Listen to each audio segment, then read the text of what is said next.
અંકલેશ્વરમાં ચરિત્ર અંગેની શંકાએ વધુ એક ઘર વિખેરી નાખ્યું છે. લિવ ઇન રિલેશનશીપમાં રહેતી મહિલાની તેના જ પાર્ટનરે લાકડીના સપાટા મારી નિર્મમ હત્યા કરી હોવાનો ચકચારી બનાવ સામે આવ્યો છે.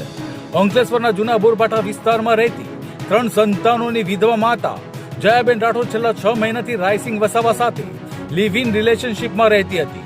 ગત તારીખ 31 જાન્યુઆરી 2026ના રોજ બપોરના સમયે કોઈ નજીવી બાબતે બંને વચ્ચે ઉગ્ર ઝઘડો થયો હતો.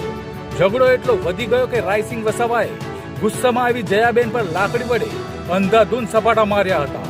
માથા અને શરીર પર ગંભીર ઇજાઓ પહોંચતા જયાબેન ગંભીર રીતે ઘાયલ થયા હતા અને ઘટના સ્થળે જ તેમનું મોત નીપજ્યું હતું. ઘટનાની જાણ થતાં અંકલેશ્વર એ ડિવિઝન પોલીસ તાત્કાલિક ઘટના સ્થળે પહોંચી હતી અને કાયદેસરની કાર્યવાહી હાથ ધરી હતી. હત્યા બાદ આરોપી ફરાર થયો હતો, પરંતુ પોલીસે ઝડપી કાર્યવાહી કરી ગણતરીના કલાકોમાં જ આરોપીની ધરપકડ કરી તેને જેલ ભેગો કર્યો હતો. પોલીસે આરોપી વિરુદ્ધ હત્યાનો ગુનો નોંધી વધુ તપાસ શરૂ કરી છે.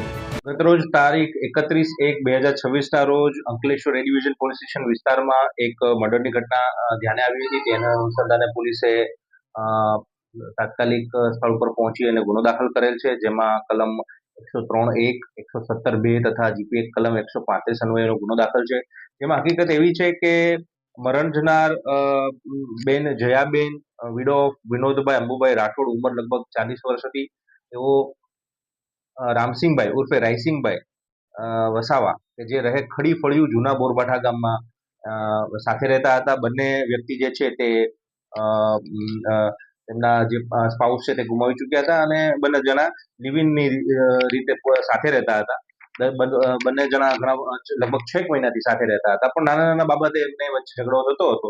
31/1/2026ના રોજ લગભગ બપોરે 3 થી 5 ના સમયગાળામાં તેઓની વચ્ચે કોઈ બાબતે ઝઘડો થયો હતો, જેને કારણે આ ઝઘડામાં અંતે આરોપી જે છે રાયસિંગભાઈ એના દ્વારા જયાબેનને લાકડી અને સપાટા જેવા અને અણીવાળા એવા સાધનની મદદથી એમની ઉપર માર માર્યો હતો અને તેમનું મૃત્યુ નિપજાવ્યું હતું.